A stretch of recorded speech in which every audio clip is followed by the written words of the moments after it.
수학해요. 56페이지.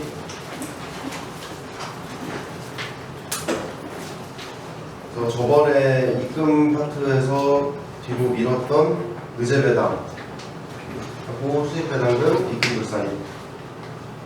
그래서 의제배당, 여기 의제가 또 나오죠. 의제랑 간주랑 같은 말이고, 그때 뭐라고 했지 내가? 기억나는 사람? 뭘 본다? 실제, 본래 배당이 아니지만 실질이 배당과 비슷하여 배당으로 본다. 그래서 얘도 똑같이 반증했을 때는 효력이 없다. 그냥 의제 배당이 무조건 되는 거다, 배당이. 그래서 유형 보면은 타입 1, 타입 2 두 개 있는데, 타입 1이 조금 좀 더 복잡한 규정이고, 타입 2는 조금 그래도 그 원보다는 간단한 편이에요. 그래서 다음 페이지 보면은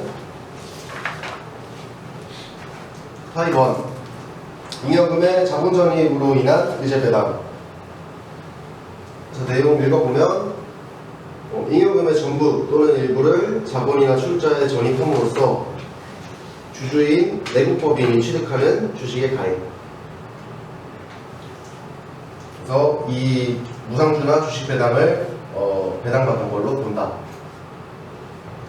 그래서 요 밑에 그림 보면은 법인이 주주에게 무상주를 교부할 때 법인세법은 어떻게 보냐? 입금 항목인 잉여금, 이게 뭐죠? 입금 항목인 잉여금은 대표적인 게 이익잉여금이죠. 그래서 의제 배당이 맞고, 입금 불산입 대상 잉여금은 보통 자본잉여금이 여기 해당되겠지. 그 중에 이제 원칙, 입금 불산입이면 의제 배당이 아니다. 근데 특례에서 두 가지는 의제 배당으로 보겠다. 그래서 우리가 지금 배울 거는 특례에 해당하는 두 가지가 뭐냐, 이거를 지금 배울 거예요. 그래서 밑에 보면 특례 1, 다음에 자기주식 소각이익에서 자본전입을 했을 때 받는 무상주는 의제 배당이 맞다. 그래서 이 위에 구분 보면 자본전입일 소각일로부터 2년 이내, 그리고 옆에 소각 당시 시가와 취득가액이 비교가 되어 있고, 소각 당시 시가가 취득가액보다 작거나 같을 때는 의제 배당이 되고, 소각 당시 시가가 크면 똑같이 의제 배당이 된다. 그래서 소각일로부터 2년 이내에 자본전입을 하는 경우에는 그 소각이익을 자본전입했을 때 발생되는 소각이익은 무조건 의제 배당으로 본다. 그래서 2년에 체크해야 되고, 소각일로부터 2년이 지났을 때,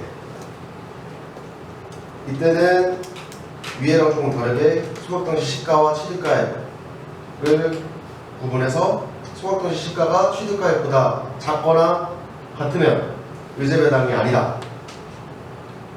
옆에 똑같이 시가가 취득가액보다 높으면 무조건 의제 배당을 본다. 그래서 요거 자기주식 소각이익이 뭐였냐면 페이지 41페이지, 우리가 저번에 입금불산입 항목 쭉 내가 설명해줬던 것 중에 페이지 41페이지에 동그라미 3번 감자차익이 여기 해당돼요. 자기주식 소각이익이. 자기주식 소각이익 원래 입금불산입 항목이죠.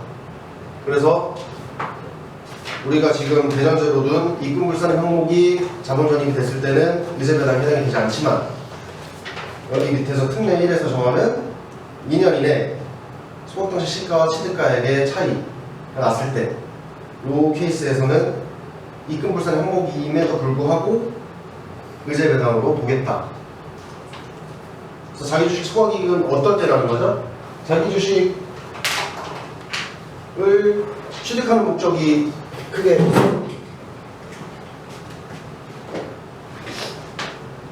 자기주식을 취득하는 목적이 크게 두 가지로 구분되지. 그래서 첫 번째가 후각 목적, 두 번째가 보유 목적. 그래서 이때 소각이 소각 손익은 뭐였지? 자본거래니까 입불 또는 손불이었죠. 보유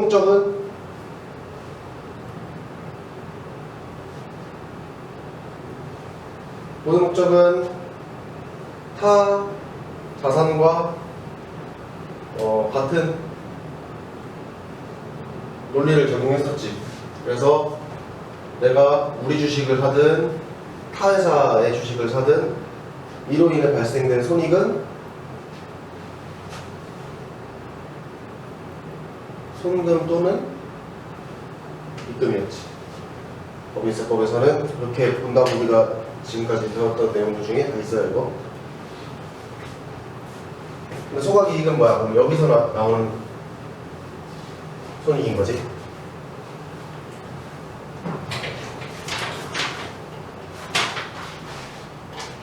특례 1번은 이런 상황에서 발생하는 소각이익이죠. 손실은 보전할 수 없으니까. 소각이익을 자본전입했을 때 수령하는 무상부에 대해서 특례 1번으로 규정하고 있고, 특례 2번은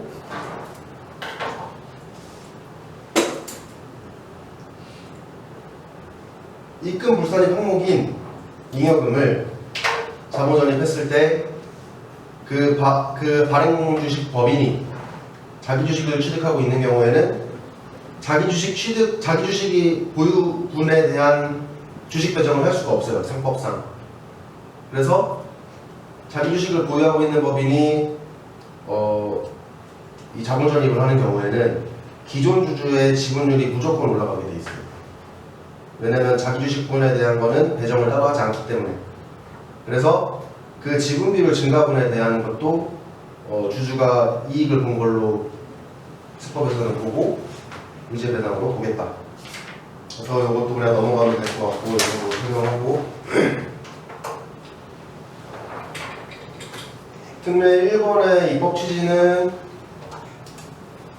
입금 불산 대상 항목을 자본전입함으로써 주주들이 그 이익을 본 것에 대해서 과세가 안 되는 상황을 통해 조세 회피를 하는 걸 방지하기 위해 입법되었고, 특례 2번도 같은 개념이긴 한데 지분 비율이 증가하는 것은 주주의 이익이 확실하기 때문에 그 부분에 대해서도 과세를 하겠다.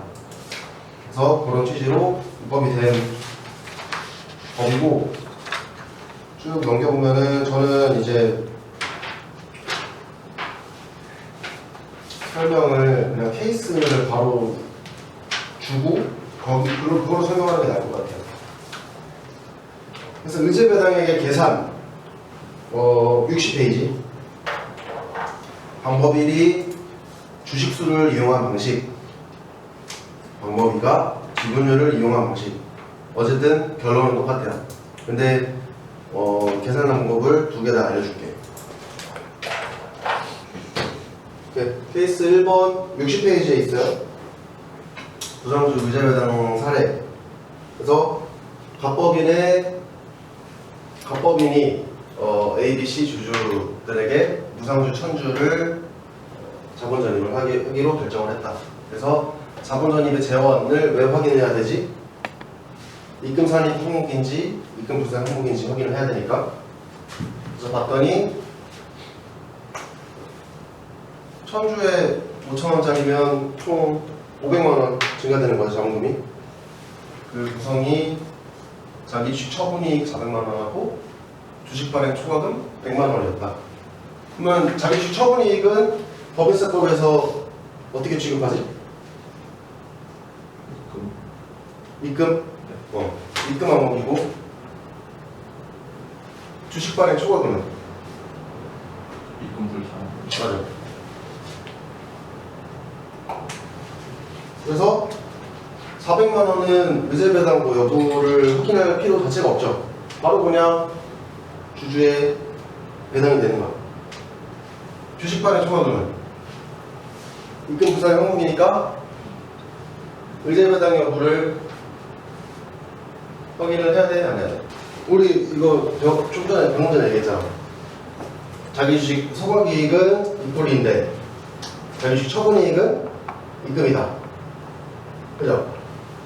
그래서 지금 다시 돌아가봐. 57페이지 가보면 57페이지 위에 그림 있잖아. 법인에서 주주로 우상주 교부했을 때 입금 항목인 잉여금은 의제 배당에 해당이 되고 입금 부산의 항목인 잉여금 중에 일부는 의제 배당에 해당이 된다. 특례 두 가지. 그러면 다시 이거 사례로 들어가서 입금 항목인 잉여금을 자본전에 했을 때 의제 배당 대상이 맞죠? 그래서 얘는 의제 배당 계산해야 되고 주발초는 의제 배당 계산을 안 하죠.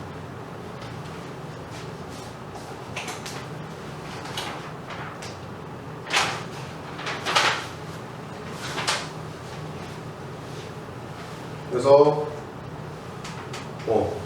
총 우상주 1000주에 액면가 5,000원짜리 500만원어치를 우상주를 교부를 했다.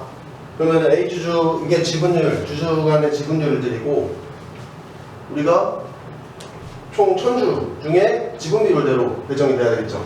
그래서 A주주의 의제 배당 주식수로 계산했을 때 몇 주야? 600. 이게 600주고 B주주는 200주, C주주도 200주에서 총 1000주의 우상주를 교부하게 됐다. 그러면은 우리가 방법 1을 썼을 때 방법 1은 주식수로 계산하는 방법이죠. 그래서 의제 배당 되는 주식수가 600. 지금 A주주만 계산할게. A주주 같은 경우에 600주의 우상주를 교부받았고 이 중에 그 위에 방법 1번 보면은 자본금 교부받은 주식수 중 의제 배당에 해당하는 주식수 곱하기 액면가액이죠. 그래서 600주 중에 총 몇 프로야? 500만. 500만원 400만원이 의제 배당 액이죠. 여기다가 5,000원까지 곱하면 총 A주주의 의제 배당액은 240만원이 나오더라. 방법 2. 얘는 지분율을 이용한 방식. 그래서 위에 산식 보면 잉여금 중 의제 배당에 해당하는 금액 곱하기 주주의 지분율. 그래서 여기서 의제 배당에 해당하는 금액은 400만 원이죠.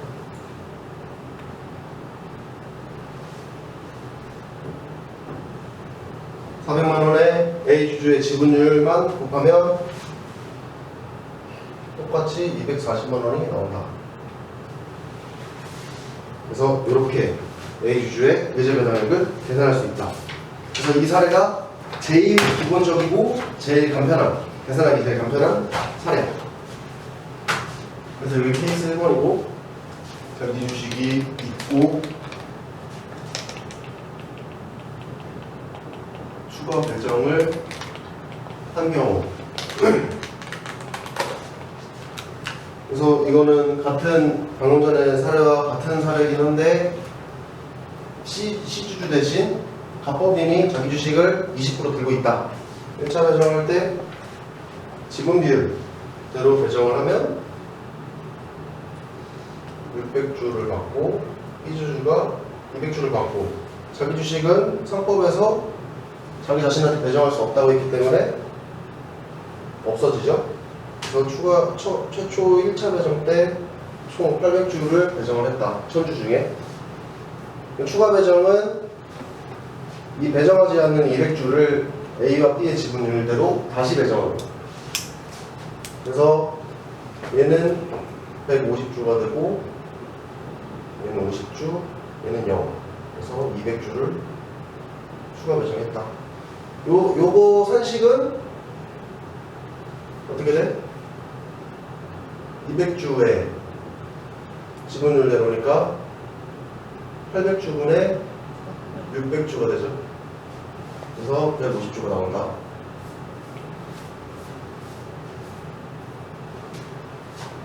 추가 배정했을 때 보면 얘는 증자 후에 1350주가 되고 450주. 그리고 얘는 똑같이 200주. 그래서 2000주가 총 발행 주식이 됩니다. 이게 추가 배정의 개념. 그래서 계산해보면 A주주의 의제 배당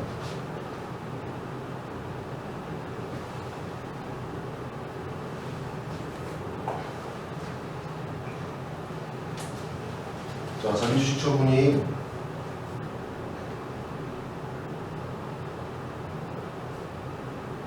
재원 400만 원이죠.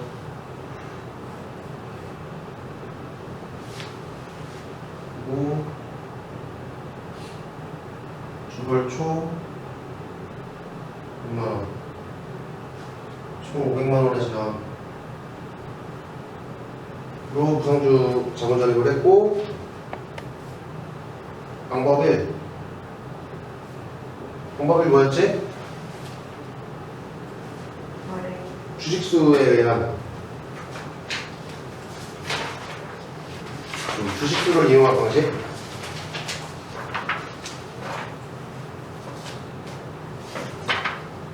그래서 지금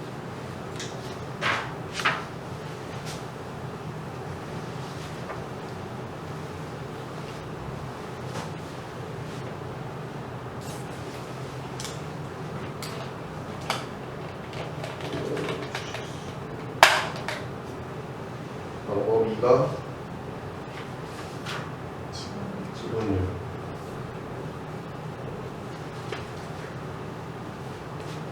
이거 지울게요. 그래서 우리가 이게 의제 배당이 해당이 되는지 안 되는지를 먼저 판단을 해야 되는데, 얘 입금 항목이니까는 두 개 구분할 필요 없이 전체가 다 입금 의제 배당 대상이죠. 그래서 의제 배당 계산을 해야 되고, 얘는 입금 불산 항목이니까 원래는 의제 배당이 해당이 안 되는데, 아까 특례 2번에 뭐였지? 지분율 증가 부분엔 의제 배당이 해당이 된다. 입금 불산 항목도. 그래서 얘는 이게 1차예요. 아까 말한 1차 배정이고 이게 추가 배정분이야. 그래서 얘는 X인데 얘는 의제 배당의 계산의 대상이다. 이렇게 구분을 했고, 그러면은 방법 1번의 주식수는 몇 주로 계산을 해야 되지? 1차 배정할 때 몇 주 받았지? 600주. 아까 여기다 정리한 거? 600주. 600주. 방법 2번 지분율로 계산했을 때는 600 더하기 150. 60%죠, 60%. A주주 지분율 60%니까 1차 배정할 때. 그리고 지분 비율을 내가 여기다 적어줄게. 여기 추가 배정. 방법 1번 주식수는 몇 주를 계산해야 돼? 아까 그리고 추가 배정한 총 주식이 몇 주였지? 150. 어?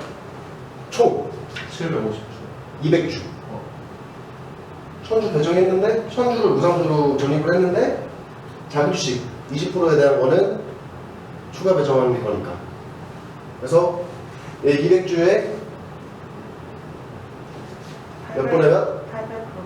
800분의 800분의 600. 얘는 150주. 지분율은 20%.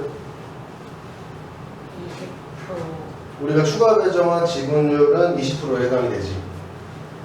20% 중에 80%. 80% 중에 60%. 그래서 이게 15%가 돼.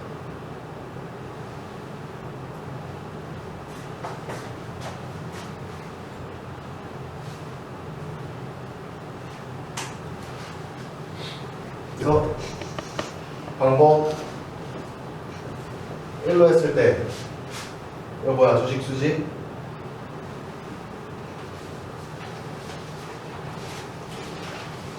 맨 위에 60페이지에 상단 주식수를 이용한 방식 사실 다시 한번 보면은 교부받은 주식 중 일대 배당에 해당하는 주식수 곱하기 액면가액. 그래서 이거 처음에 받았던 거 600주 플러스 아니지 600주에 500.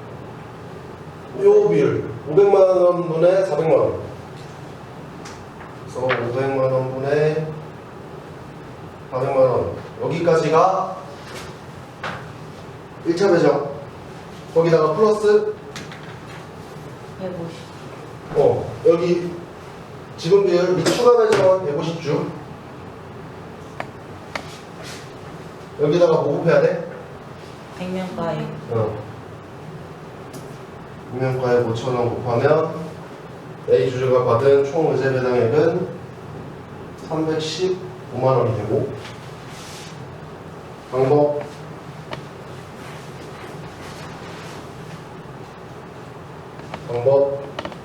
2번 얘는 지분율. 그래서 A 주주가 자본전이 임여금 중 의제 배당에 해당하는 금액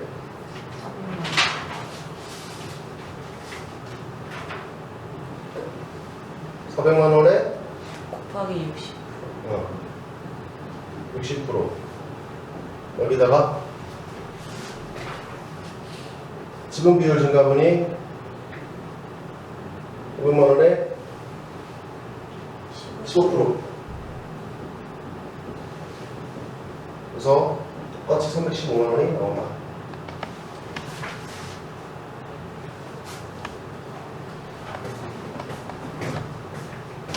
그래서 이 케이스가 제일 계산하기 어렵고 복잡한 케이스가 케이스 2번이에요. 그래서 케이스 3번은 그냥 2번이랑 똑같은데 추가 배정을 안 했을 때 이거든. 그래서 1차 배정할 때 지분 비율 증가분만 해당이 되는 거예요. 추가 배정이 없기 때문에. 그래서 케이스 3번은 거기 보면은 무상주가 총 1000주가 아니라 800주로 수정이 돼 있죠. 추가 배정을 하지 않았기 때문에 자기 주식분은 없어지는 거예요. 그냥 똑같은 논리로 계산을 하면 된다.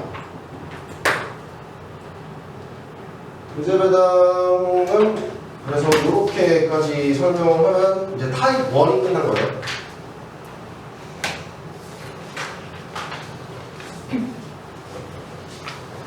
그래서 62페이지.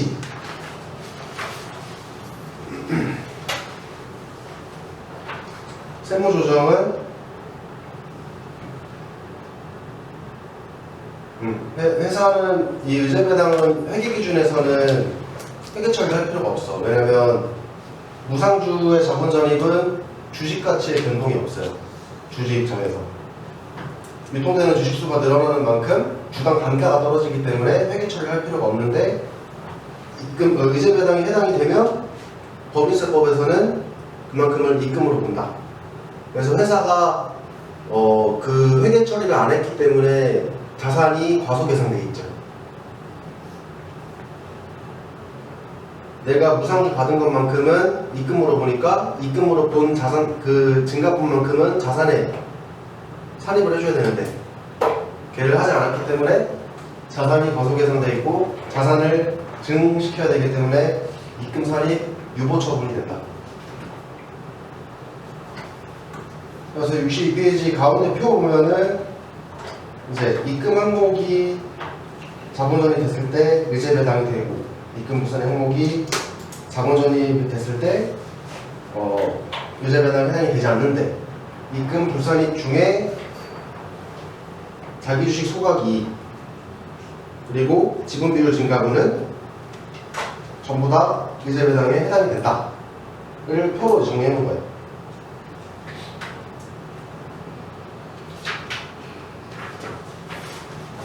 그래서 8번은 이렇게 정리하면 되고 63페이지에 82 잠깐만 읽어보고 계세요. 82는 감자해산 합병 분할로 인한 의제 배당. 그래서 개념은 이제 위에 감자해산 합병 분할을 했을 때 그 주주가 취득하는 주식과 주주가 그 주식을 취득하면서 소멸되는 주식의 차이 금액을 의제 배당으로 보겠다. 그래서 64페이지 보면은 64페이지야. 실질은 법인이 그동안 배당을 하지 않고 있다가 그 잉여금이 쌓여있는 상태에서 해산을 했을 때 주주가 가져가는 금액은 그동안 배당하지 않은 금액을 가져간다로 보는 거예요. 그래서 실질이 배당이랑 똑같다. 그래서 세법상 의제 배당액은 감자 해산 합병 분할로 주주가 받는 대가 그래서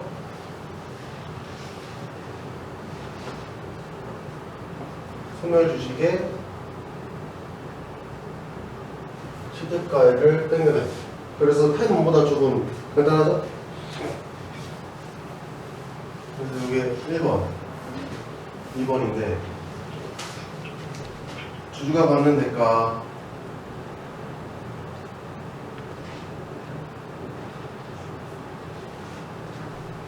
원칙은 취득 당시 시가인데 특례 적격 합병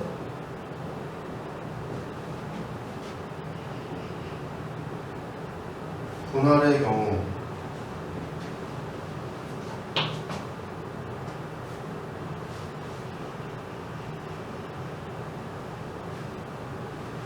받는 합병교부 주식 분할교부 주식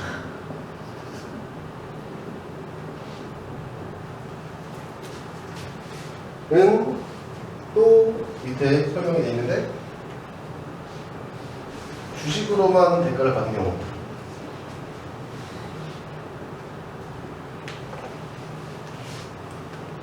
이때는 종전 주식 정보가액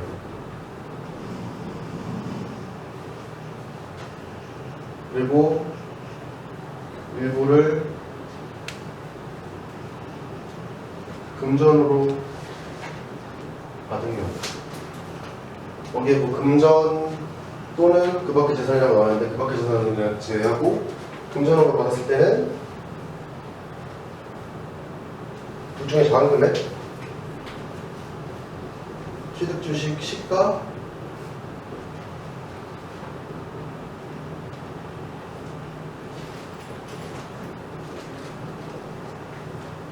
종전 주식의 정가액을 한다. 그래서 이게 무슨 말이냐면 이거 감자해산 합병 분할을 했을 때 주주가 이제 소멸되는 주식이 있고 계속 취득하는 주식이 있을 거예요. 대가 받는 대가가 있을 거예요. 그 대가는 원칙은 시가로 한다. 근데 특례 같은 경우에는 장부가액으로 해줄게. 그러니까 당장 의제 배당을 과세하지 않을게 라는 취지인데 이거 혹시 적격 합병이나 분할을 를 법인세 이 시간에 배웠나요? 네. 그러면 이게 무슨 개념인지 알고 있는 거지. 그래서 적격합병, 적격분할인 경우에는 안 배웠어?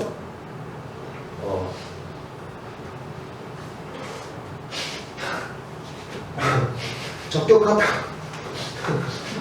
적격합병이나 적격분할이 뭐냐면 쉽게 말하면 이 법인을 흡수합병을 하려고 해. 근데 적격합병 또는 적격분할, 적격합병 요건을 갖추면 세법에서는 이 A가 B를 먹을 때, 합병을 할 때 그 사업의 연속성이 계속된다고 인정을 해줘서 여기에 만약에 세금이 발생되게 되면 법인세법에서 이 기업 구조 개편을 못하게끔 방해하는 효과를 주기 때문에 발생되는 과세 이슈를 다 이연시켜주는 제도가 있어요. 근데 그게 법에서 정한 적격합병의 요건을 갖추었을 때. 그래서 이제 그 두 법인 간의 의사결정을 할 때 세법에서 방해하고 싶지 않다. 그래서 너희의 의사결정에 과세 이슈는 없게 해줄게. 그게 적격합병 요건을 만들어 놓은 이유예요. 얘도 똑같지. 만약에 이게 합병이라고 가정했을 때 A 법인의 주주들이 있을 거고 B 법인의 주주들이 있을 텐데 내가 적격합병을 하는데도 의제배당을 매겨버리면 이 주주들은 당연히 싫겠지. 합병하는 것 자체가. 그래서 같은 개념, 같은 취지로 종전주식의 장부가액으로 해줄 테니까 너는 당장 의제배당이 되지 않아. 의 취지인 거예요. 그래서 이런 특례 규정을 따로 놓고 있다. 그래서 밑에 64페이지 제일 하단에 적격합병, 적격분할 요건이 있어요. 그래서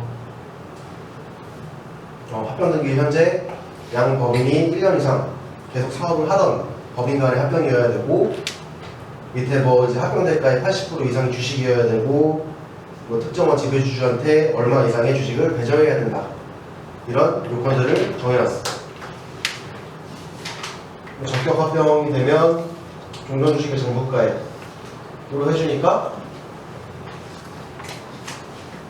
이게 특례 규정을 받게 되면 소멸하는 주식의 취득가액하고 차이가 없죠. 그렇기 때문에 의제배당으로 과세되는 금액이 없어집니다. 그래서 저런 특례를 두게 되었고 소멸주식의 취득가액 계산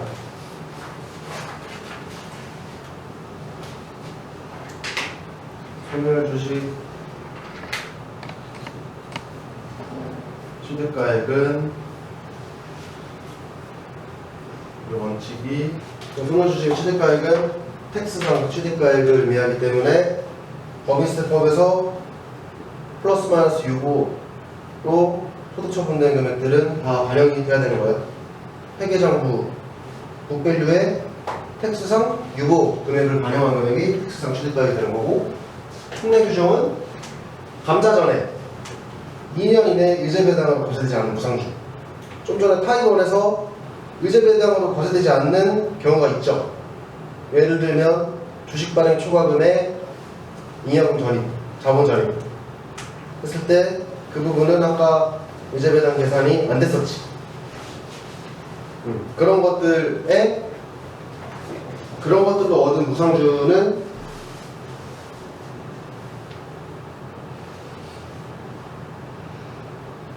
그 주식을 먼저 소각한 걸로 보고 그 주식의 취득가액은 0이 된다. 여기서 얘를 0으로 본다의 의미는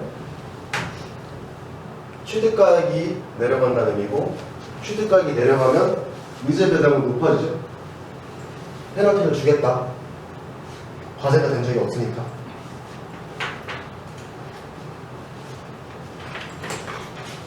그래서 얘는 그냥 뭐 간단하게 뭐 이건 책에 나와 있는 사례는 아니고 간단하게 그냥 사례 숫자를 넣어서 한번 설명을 해보면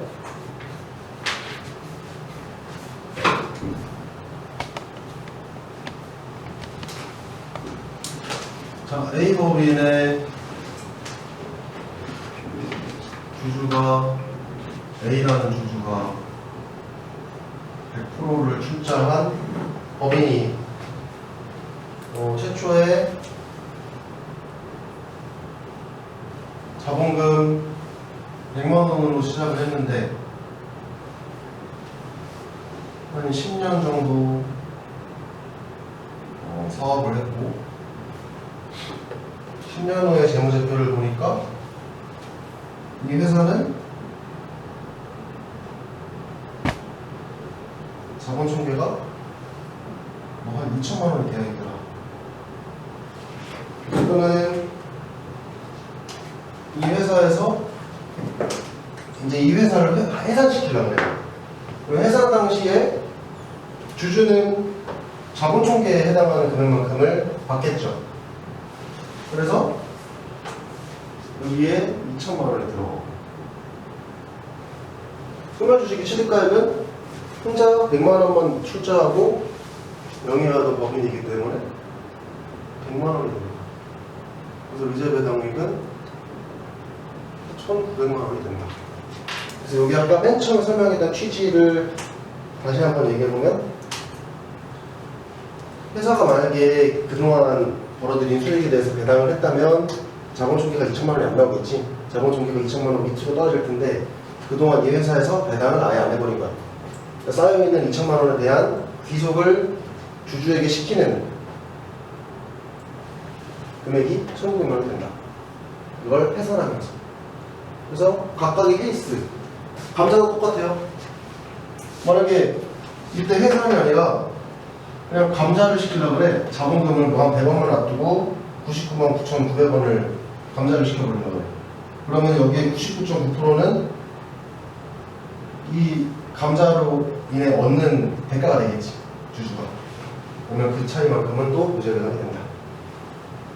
그래서 의제배당은 이 정도까지 타입 1, 2를 설명하면 될 것 같아요. 68페이지 수익배당금 이끌불산입 제도의 취지 읽어보면 법인의 소득에 대하여 법인 단계에서 법인세를 과세한 후 배당된 소득에 다시 그 배당된 소득을 법인 주주 단계에서 과세하는 것은 이중과세에 해당된다. 그래서 이중과세를 조정하기 위해 입금불산이 수익배당금 입금불산이라는 규정을 두고 있다.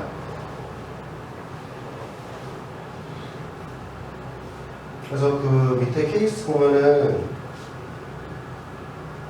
케이스 1 이 법인이 직접 제조업을 해서 100원을 1000원을 벌었을 때 발생되는 법인세는 100원이죠. 근데 케이스 2번 보면은 이 법인이 A 법인에 투자를 해서 A 법인이 이제 1000원을 벌었을 때 그 1000원을 이 법인이 가져가는 경우에는 1000원에서 법인세 뺀 100원, 100원을 뺀 900원을 가져갈 테고 900원에 이 법인은 900원의 수익이 생겼기 때문에 10%의 법인세를 또 내지. 그래서 이중과세가 이렇게 발생이 되기 때문에 입금불산인도를 해준다. 그래서 이중과세에 조정을 해준다. 그래서 양가로 2번에 수익배당금 입금불산 제도의 유형 타입 1, 타입 2가 있는데 타입 1은 지주회사가 받는 거예요. 지주회사가 뭐죠? 모회사인 거지. 그리고 타입 2는 그 외 지주회사가 아닌 내국법인이 받는. 그래서 입금불산율이 다르다. 그래서 69페이지 보면은 타입 1 지주회사의 수익배당금 입금불산의 특례. 이거는 그냥 지주회사 개념 정도만 알고 있으면 될 것 같은데 위에 이제 지주회사 자회사의 범위. 지주회사는 뭐 사무소 종료 현재 어쩌고저쩌고 법률에 따라 신고한 내국 범인. 자회사, 밑에 자회사는 지분율 요건이 있죠. 그래서 발행주식 총수의 40% 이상을 갖고 있어야 되고, 배당 기준이 현재 3개월 이상 계속 보유하고 있어야 된다. 그래서 배당 기준일이라고 하는 거는 내가 이 주식을 들고 있는 날, 이 예를 들어서 뭐 12월 31일이 배당 기준일이면 12월 31일 날 들고 있어야 배당을 받을 수 있는 거야. 그래서 보통의 회사들은 12월 말이 배당 기준일이 된다.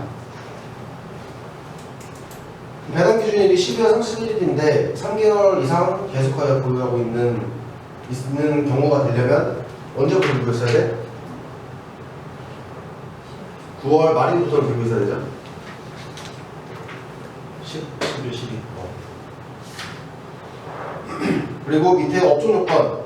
지주회사가 금융지주인 경우에는 금융기관만 자회사에 해당이 되고, 지주회사가 금융지주회사가 아닌 지주회사인 경우에는 금융업이 없어야 되는 거예요. 경아씨도 뭔 말인지 모르겠지? 금융지주회사는 금융기관만 건드리라는 소리야. 금융지주가 다른 업종을 하지 말라는 그런 취지야.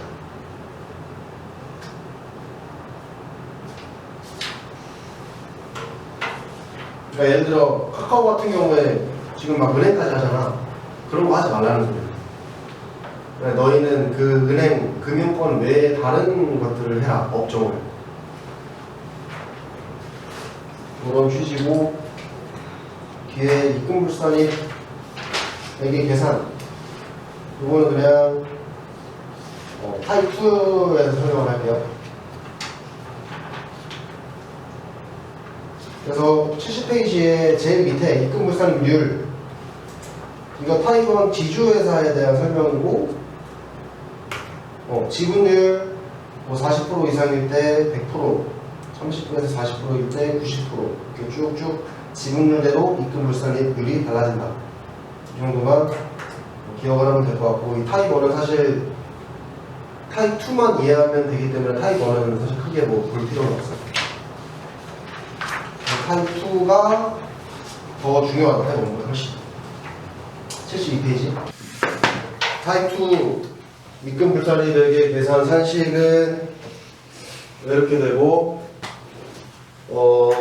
수입배당금은 현금 주식, 좀 전에 배운 의제배당까지 포함된다. 그래서 의제배당 이것까지 포함이 되기 때문에 주의해야 되고, 차입금 이자는 몇 배 주지 우리가? 그 내용은 어디에 나와 있냐면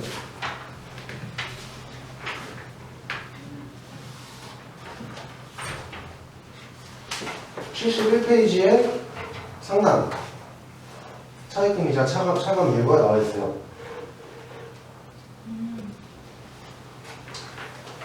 그래서 차입금은 우리가 이미 송금으로 인정이 되기 때문에 수입배당금에 대한 입금불산입액까지 적용을 하면 송금산입도 되고 입금불산입도 되기 때문에 중복 혜택이 된다. 그래서 차입금이자는 빼준다. 그럼 이때 차입금이자는 어떤 차입금이자, 산식 보면 어떤 차입금에 대한 이자를 빼주지? 이 차입을 해서 주식을 취득한 그 주식 취득가액까지만 빼주게 돼 있어요. 그래서 이게 그 저거랑 비슷하지. 산식이 간주임 대료에서도 이자를 제외하잖아요. 산식에서 그거랑 같은 논리고,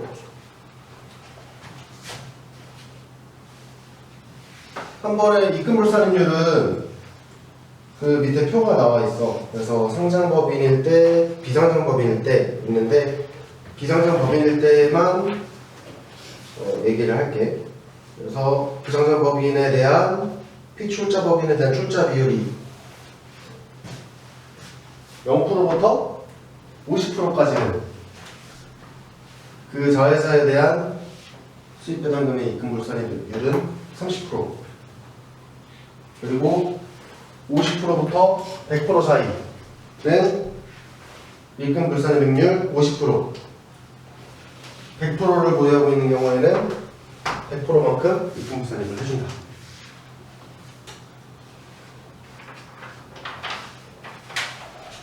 그리고 73페이지 수입배당금 입금 불산입 적용 배제. 그래서 동그라미 1번 배당 기준일 전 3개월 이내에 취득한 주식일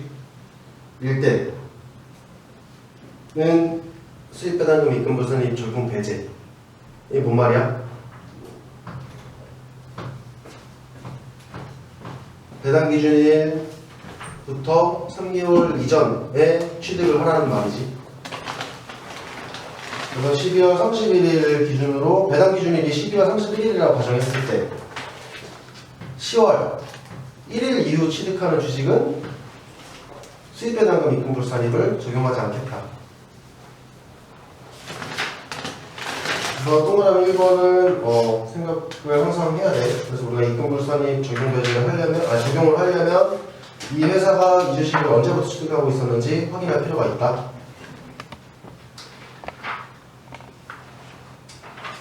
그리고 75페이지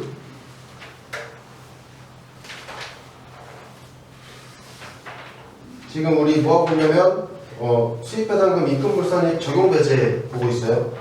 75페이지는 다음의 수입배당금에 대해서는 입금불산입 적용을 안 해주겠다.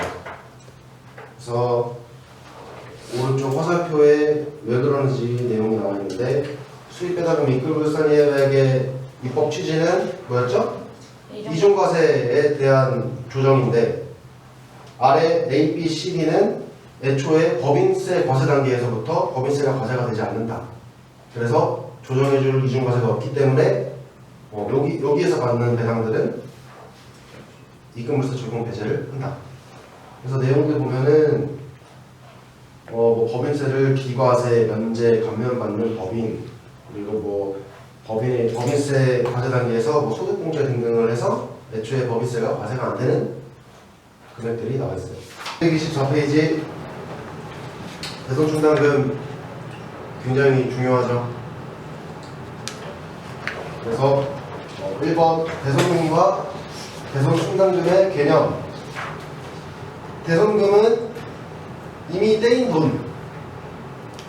그래서 회계 기준에서는 회수 불가능 채권에 대한 대손 처리를 회계 처리를 하고 법인세법에서는 그 중에 대손사유의 충족, 법인세법에서 열거한 대손사유의 충족이 됐을 때 손금을 인정해주고 대손사유에 충족하지 않으면 손금 불산입 한다.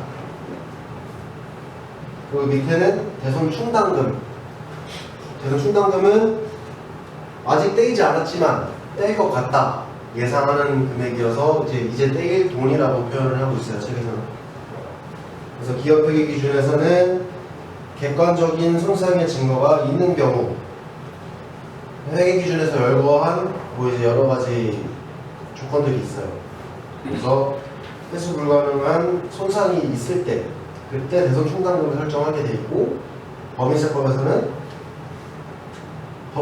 정하는 한도 내에 대손충당금까지는 손금을 인정해주고 한도 초과액은 손금 불산입 조정을 한다. 그래서 이번에 대손 회계 처리와 세무 조정이 있는데 다음 장 넘겨보면 뭐 이제 사례 나오고 뭐 고충법 나오고 총액법 나오고 하는데 요거 설명하면 좀 머리가 많이 아플 것 같아서 226페이지 가면은 그냥 나는 약간 야매로 가르칠게요. 그래서 괜히 머리 아프다가 그래서 이거는 이제 고충법으로 회계 처리를 했을 때 대손충당금 T 계정이 어떻게 되냐면 이거 지금 회사 장부에 회계 처리예요.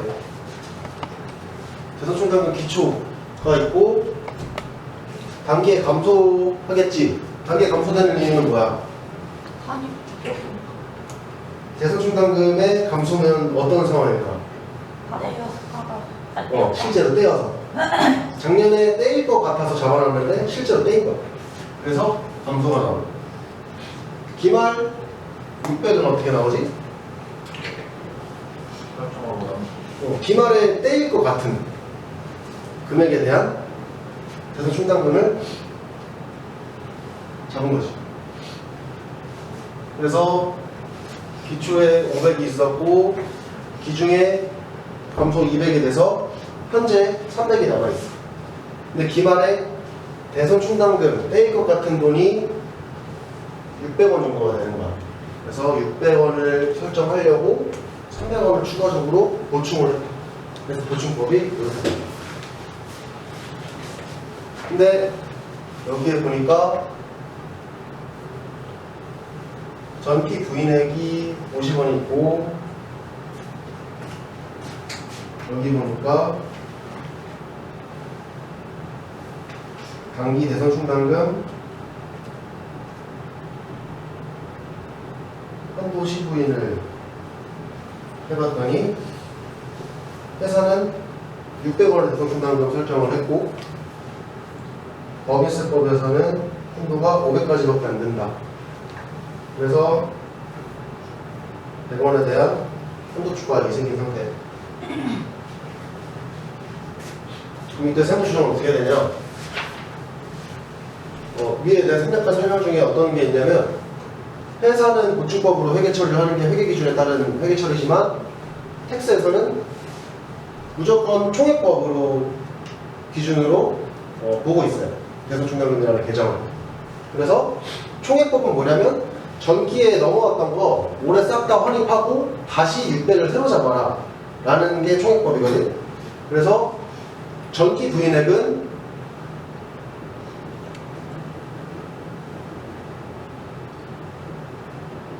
단기 자동 추인, 내가 아무것도 안 해도 무조건 자동 추인이 되는 거야.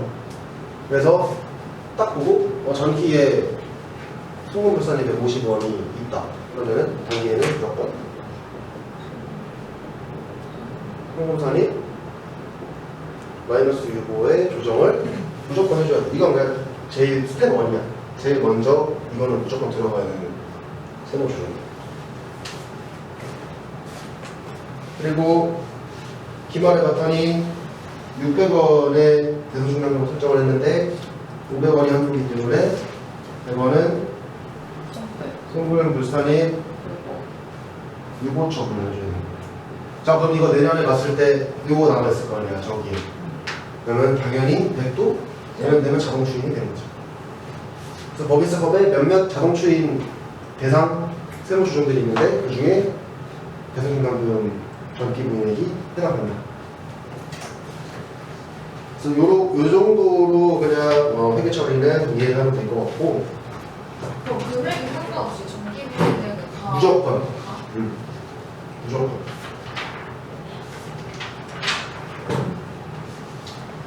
근데 중요한 거는 228페이지에 나와요. 그래서 우리가 세법상 중요하게 생각하는 거는 대손 사유다.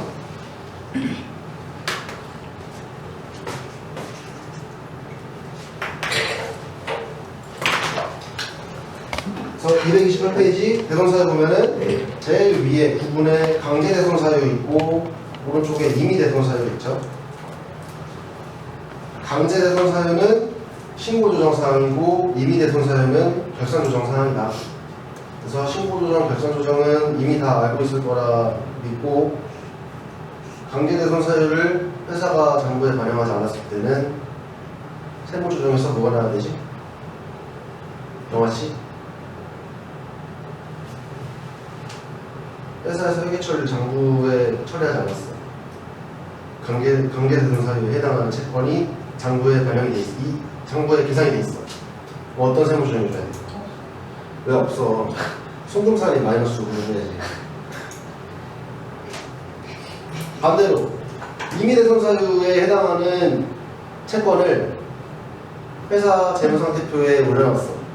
이때는 어떻게 해줘야 돼? 이때는 아무것도 안 해. 그래서 강제 대손사유의 대손사유 밑에 보면은 동그라미 1번, 2번 쭉 나와 있는데 이거 다 외울 수는 없고요. 그 보면은 법에 따른 이 키포인트예요. 그래서 각종 뭐 상법, 어음법, 수표법, 민법 그 밑에 뭐 동그라미 2번에 뭐 채무자 회생 및 파산에 관한 법률, 뭐 민사집행법, 뭐 어쩌고저쩌고 서민의 금융생활에 지원에 관한 법률 등등 어떠한 법령에 의해서 법원에서 판결을 이미 해버린 거야. 이 채권은 회수할 수가 없다. 누가 봐도 명백하게 대손임을 알 수 있죠. 그래서 그때는 강제 대손 사유에 해당이 된다. 손금 기속 시기는 위에 보면 대손 사유가 발생한 날이 속하는 사업연도. 그래서 각종 법에 의해서 어떻게 대손 사유가 발생이 됐다. 그러면은 그 해에 손금으로 신고조정상에 해당이 된다. 그래서 무조건 손금에 산입이 되어야 된다. 강제대손사유는 별로 중요하지 않고 임의대손사유가 제일 중요하다. 만약에 국세청과의 어떤 이슈가 생겼다면 임의대손사유에 해당이 되냐 안 되냐로 많이 싸우겠죠. 그래서 대손사유 보면은 동그라미 1번 여기 다 중요해요. 임의대손사유는 동그라미 1번 부도 발생일로부터 6개월 이상 지난 수표, 어음, 외상대출금. 그래서 가로 보면은 뭐 주택법에 따른 중소기업도 중요한 포인트고요. 그 다음 줄에 부동 발생일 이전의 것도 중요한 포인트다. 동그라미 1번이 그 임의대손사유 중에 제일 중요한데 부도 발생일 로부터 5월 이상 지난. 여기서 지난의 의미는 뭐예요? 6개월이 되고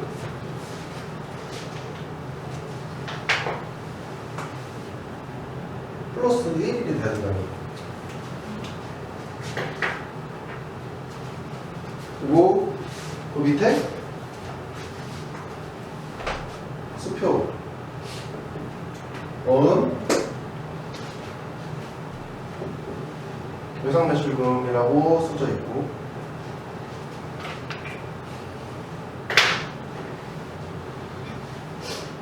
이 외상매출금은 또 따로 가로치고 설명이 되겠지.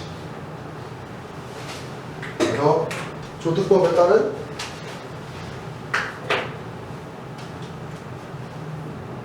똑같이 중소기업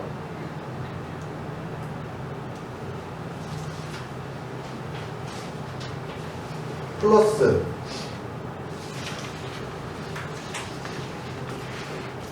부도 발생일 이전의 것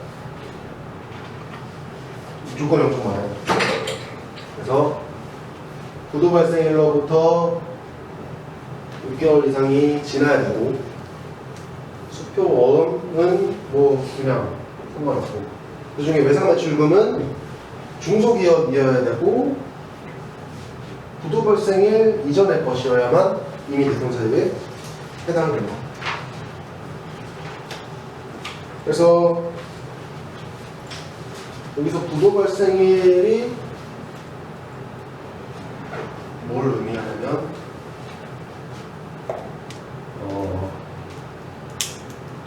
수표 어음의 지급기로 한다. 나와 있어. 그러니까 이 지급기에 지급이 안 되면 부도 발생이 됐다. 라고 봅니다.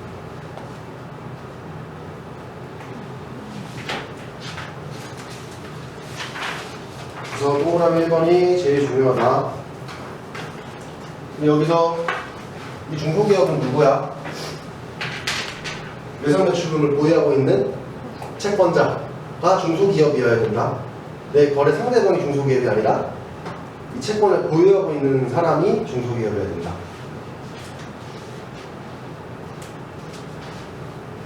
동그라미 2번 보면 중소기업의 외상 매출금, 미수금으로서 회수기일이 2년 이상 지난 얘는 6개월인데 대신 부도가 나야 되는 거고 동그라미 2번은 회수기일이 2년 이상 지났을 때에 해당하는 외상 매출금입니다. 세 번째 줄에 다만 특수관계인과의 거래로 인하여 발생한 외상 매출금, 미수금은 제외한다. 특수관계인이 아니어야 된다. 거래 상대방이. 그리고 동그라미 3번 채무자의 파산, 경제집행, 편집행, 사업폐지, 사망, 실종, 행방불명 등으로 회수할 수 없는 채권. 그리고 동그라미 4번은 그냥 뭐 한번 읽어보시면 될 것 같고 5번 회수기일 6개월 이상 지난 채권 중 채권 가액이 30만원 이하인 경우 여기서 그 가로치고 채무자별 채권 가액 합계 기준이라고 적혀있죠. 이 말은 뭐야? 건별 30만원이 아니라 이 해당 채무자에 대한 총액 총 채권 가액이 30만원이 안 돼야 된다. 소액은 뭐 좀 이제 기준을 좀 낮게 잡고 있고 동그라미 6번도 뭐 그냥 사실 비슷한 거죠? 옆에 강조대상서랑 비슷하지? 그냥 뭐 한국무역보험공사로부터 회수불능 확인이 돼야 된다. 6번도 뭐 그냥 이런 게 있다 읽어보기만 하면 될 것 같아요. 그래서 이제 대손사유 다 설명했고 임의대손 사유의 손금 기소 시기 이것도 중요하죠. 결산 조정 사항이기 때문에 첫 번째 대손 사유가 발생하고 두 번째가 제일 중요하지. 법인이 손비로 계산한 날이 속하는 사업연도의 손금으로 인정을 해준다. 그러니까 임의대손 사유 발생했는데 뭐 나중에 해가 지나서 나 이거 임의대손 사유 대손금 인정받을래 하고 경종 청구하면 된다 안 된다? 안 된다. 230페이지. 그래서 대손 대상 채권은 뭐가 있냐? 대손 채권에 대손 불능 채권을 제외한 모든 채권. 그러면 대손 불능 채권이 중요하겠네. 대손 불능 채권을 외우면 대손 가능 채권도 다 외우는 거랑 똑같죠? 대손 불능 채권의 세 가지는 대손 사유를 충족해도 대손 처리 불가. 첫 번째가 특수관계인에 대한 업무 부관 가지게끔. 그래서 이거는 이제 이렇게 보면은 업무 부관 가지게끔에 대한 제재 성격이다. 해법에서 업무 부관 가지게끔을 굉장히 안 좋게 보고 있죠, 항상. 그래서 밑에 화살표 보면은 특수관계인에 대한 외상노출금은 대손 가능 채권이다. 그래서 요거 조금 헷갈리니까는 요거는 한번 읽어봐야 될 것 같고. 2번 채무 보증으로 인하여 발생한 구상채권. 구상채권이 뭐냐면 구상권이 무슨 개념인지 알아야 되는데 구상권은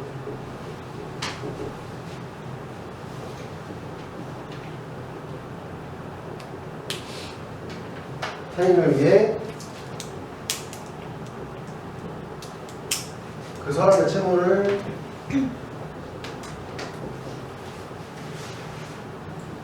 변제한 사람이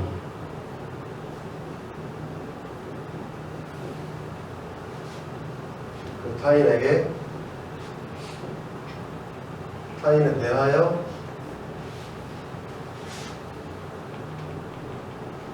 는 반환 청구의 권리다. 이거 뭔 말인지 잘 모르겠죠. 그림으로 하면은 A가 있고 C가 있고 B가 있을 때 A가 채무자고 C가 채권자다. 그리고 여기는 B는 제3자라고 했을 때 A가 C에 대해서 채무 불이행을 했어.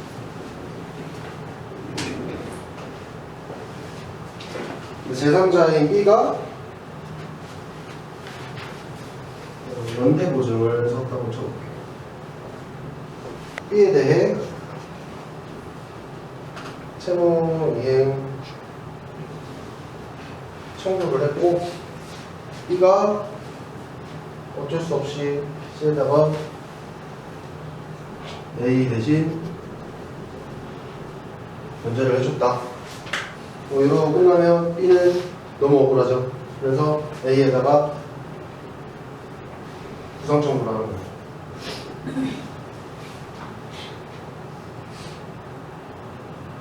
그래서 다시 한번 읽어보면 A의 돈을 B가 대신 C에게 갚고 그 B가 갚은 금액을 A한테 구상권을 청구하는 거예요. 이 구상권을 청구하면서 발생한 채권이 구상채권.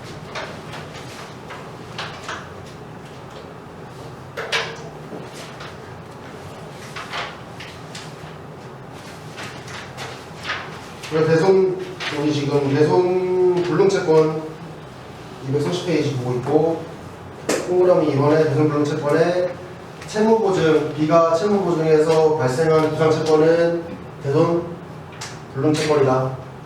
이거 왜 그래? 채무보증, 연대보증 해주지 말라는 거야. 연쇄 도산 이런 것들을 국가에서 미리 방지하겠다.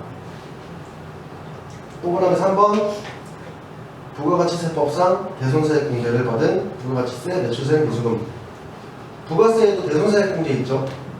그래서 부가세에서 받든 법인세에서 받든 한 번만 받아라. 그래서 부가세법에서 대손세액 공제 받으면 법인세법에서는 인정 안 해주겠다. 그래서 밑에 그 230페이지 주 보면은 매출세 미수금에 대한 회계 처리 나와 있죠. 세법상 인정하는 거. 그래서 부가가치세 예수금 10원을 대손세액 공제에 적용을 하면 얘는 부가세법에서 이미 받았기 때문에 인정 안 해주고, 얘를 만약에 부가세법에서 대손세액을 안 받으면 법인세법에서 대손금 인정해주겠다. 상식적으로 이거 10원 대손금 인정되면 법인세율 10%일 때 1원밖에 내가 혜택 보는 게 없기 때문에 당연히 매입세 공제는 부가세법에서 받는 게 이득이죠. 그래서 밑에 그 내용 나와 있네. 세부담 최소화를 고려한다면 부가가치세 매출세액에 대한 미수금은 방법 1을 선택하는 게 이득이다. 231페이지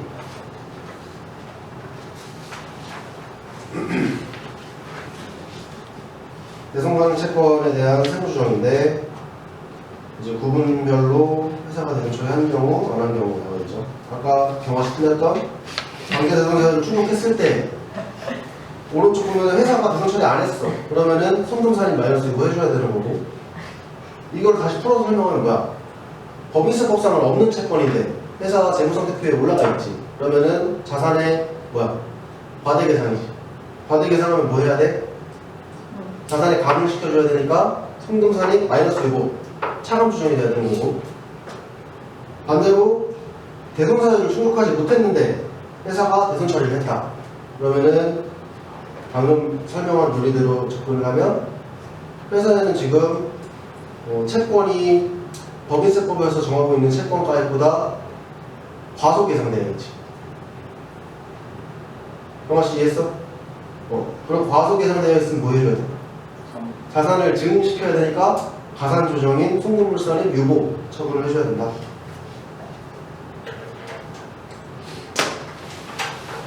그래서 밑에 양가로 2번 대손불능 채권 보면은 뭐 당연한 거죠.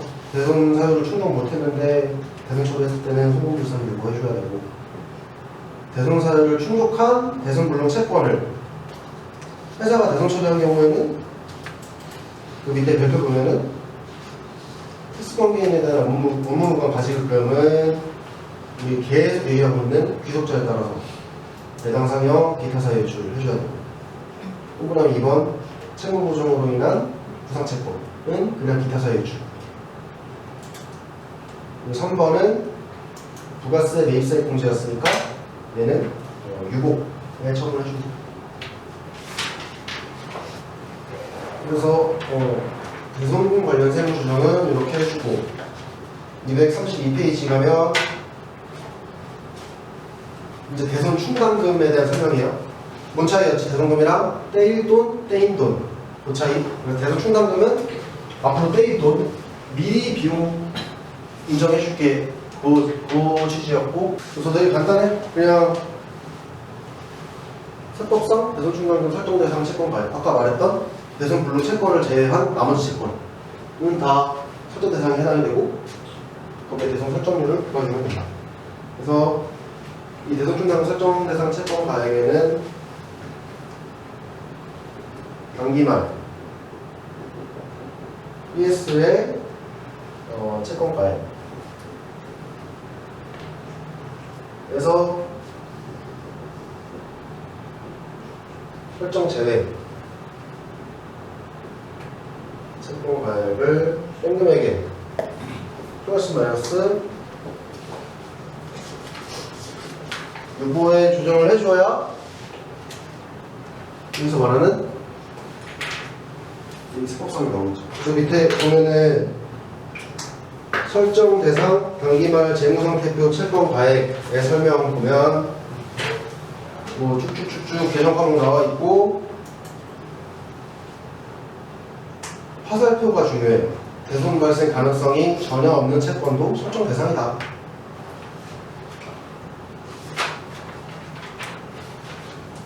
그리고 설정 제외 채권 가액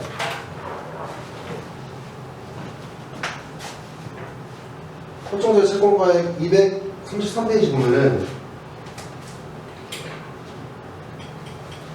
특수관계인에 대한 업무금 가액금 요거 아까 그 대손 불능 채권 첫 번째였고 두 번째 채무 보증으로 인하여 발생한 부상채권 요것도 똑같은 아까 뭐야 대손 불능 채권에 해당은 되는 거였고 밑에 3번 4번이 대손 불능 채권이랑 조금 달라진 내용이죠.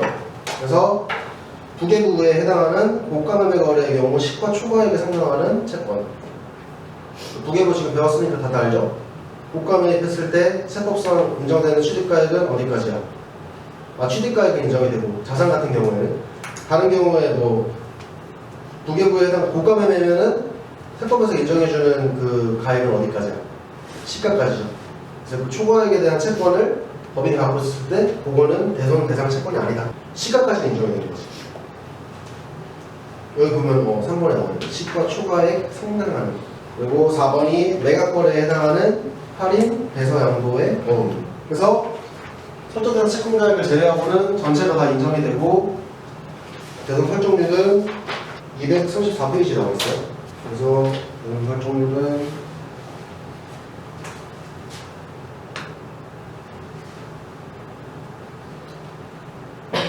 둘 중에 큰 금액이고 1번은 1%, 2번은 대손 실적률.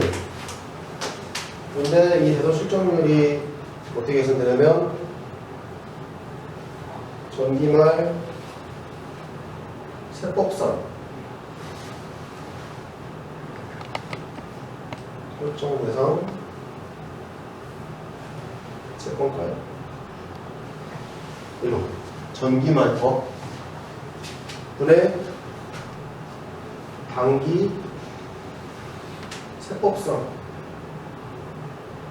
대손금. 그러니까 전년도에 설정했던 대손 충당금 대상 채권 중에 실제로 대손된 비율, 거기에 대손 실적률이라고 한다. 둘 중에 큰 금액이니까 만약 이 회사가 올해 대손이 하나도 없다 그러면은 1%가 당연히 들 거고 올해 대손된 금액이 1%를 넘으면 요 금액이 크겠죠. 그래서 여기까지가 대손 충당금 승부사의 큰얘기입니다.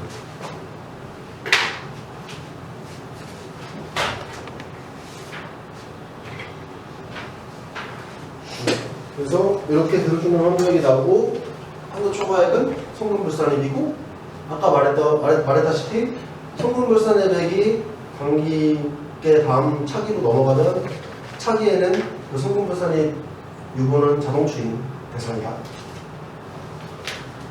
그래서 235페이지 보면은 부상채권 상속 충당금 뭐 이렇게 나오는데 그거는 그냥 여기 있나 보다 하고 넘어가시면 돼요.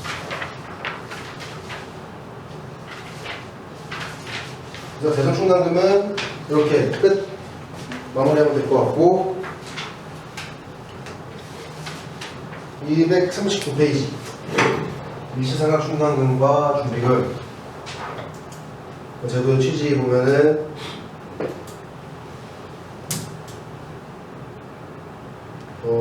법인세법상 보험차익 등은 입금에 해당되지만 이를 과세해버리면 회사가 이제 유형자산 취득하는 등의 그 금액들이 세금으로 빠지기 때문에 회사의 의사결정에 이제 세법이 영향을 주게 된다.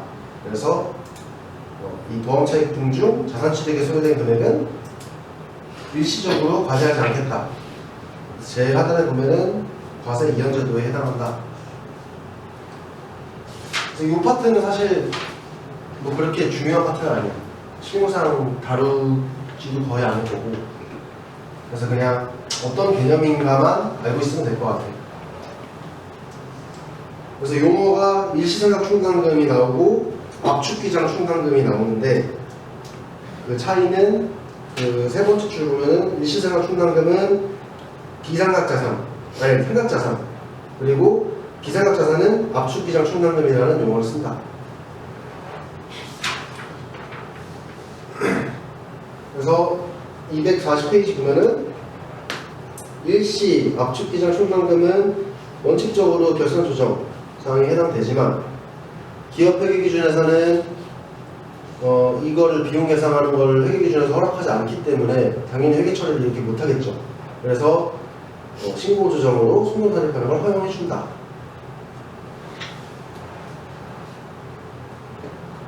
그래서 그 보면은 회사에서 오른쪽에 해당하는 게 대부분이겠지. 회계 처리 아무것도 안 할 거고, 그러면은 세법에서는 신고 조정으로 송금 단입을 하게 해주겠다. 그래서 밑에 이제 국고보조금, 공사부담금, 보험차익에 대한 충당금 설정 나와 있고, 송금산 요건이 나와 있는데 이거 사실 요건 못 외워요. 그러니까 그냥 눈으로 한번 보고 넘어가고, 이게 어떤 거냐면 예를 들어서 그냥 이거 책이 안 나온 건데 내가 그냥 사례를 한번 볼게요. 만약에 A라는 법인이 국가로부터 국고보조금 100원을 수령했어요. 그래서 이 100원의 수령 목적은 유형자산 또는 무형자산을 취득하기 위해. 그러면 회사는 현금 100원이 생기고, 이건 뭐가 돼요? 상대 계정은 국고보조금이라는 입금, 법인세법에서 입금으로 정하는 국고보조금이 되겠죠. 그리고 현금 100원이 빠지면서 자산을, 유형자산을 취득하게 됩니다. 그러면 이때 이 법의 취지가 뭐라 그랬지? 여기에 법인세 매겨버리면 자산 취득을 100원짜리 못 사는 거잖아. 여기에 10% 법인세 붙어서 10원 내면 이 회사 100원짜리 자산 못 사죠. 그래서 이거를 막아주기 위한 취지로 만들어진 거기 때문에, 근데 법인세법에서 회계 기준에서 이거에 대한 이제 충당금을 잡을 수가 없게끔 회계 기준이 정해져 있기 때문에 송금산이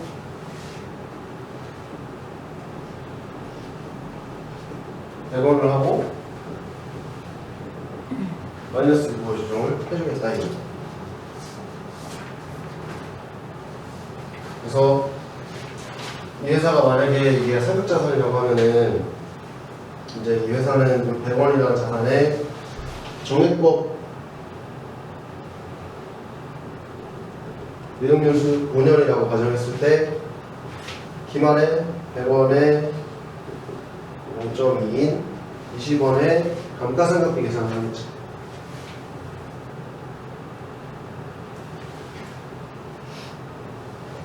그러면은 20원의 감가상각비를 계산을 했을 때 이 자산은 세법에서 0.2만큼 없어진 거지. 그렇기 때문에 그 승공산이 마이너스 1보 됐던 이 조정에서 뭐가 나와? 추리. 추임. 얼마가 나와야 돼? 20원. 20원에 선물 20원 유보의 조정이 나옵니다. 그래서 이게 왜 과세 이견이냐? 이미 100원의 소금사립을 해줬기 때문에 세법상 감가상각비 20원을 계산을 했어도 그 중에 20원은 이미 내가 100원 마이너스 유보해준 거여서 추인이 되는 구조이다. 그래서 5년을 이 상태로 5년이 지나면 100원 전체가 추인이 되겠죠. 그러면은 이제 그때까지에 대한 과세 이견이 이렇게 진행됩니다.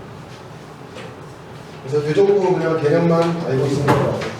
그래서 242페이지 보면은 제일 하단에 주 미열거 충당금의 처리라고 나와있죠. 그래서 읽어보면 충당금은 미확정 채무의 성격을 지니고 있기 때문에 권리 의무 확정주의를 채택하고 있는 법인세법상 소금에 해당하지 않는다. 그러나 법인세법에서는 충당금 중 다음에 열거된 것을 하나여 예외로 성공사립을 허용하고 있다. 242페이지 하단이에요. 그래서 거기에 충당금 뭐 나와 있냐면 퇴직급여 충당금, 퇴직연금 충당금, 대손충당금, 구상채권 생각충당금, 일시 압축 비장 충당금이 있다. 그래서 충당금은 여기에 나와 있는 거 외에는 법인세법에서 성금 인정 안 해준다.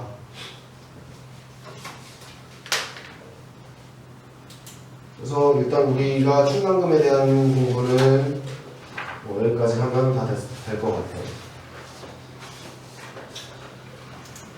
그래서 법인세 1은 이렇게 마무리하겠습니다.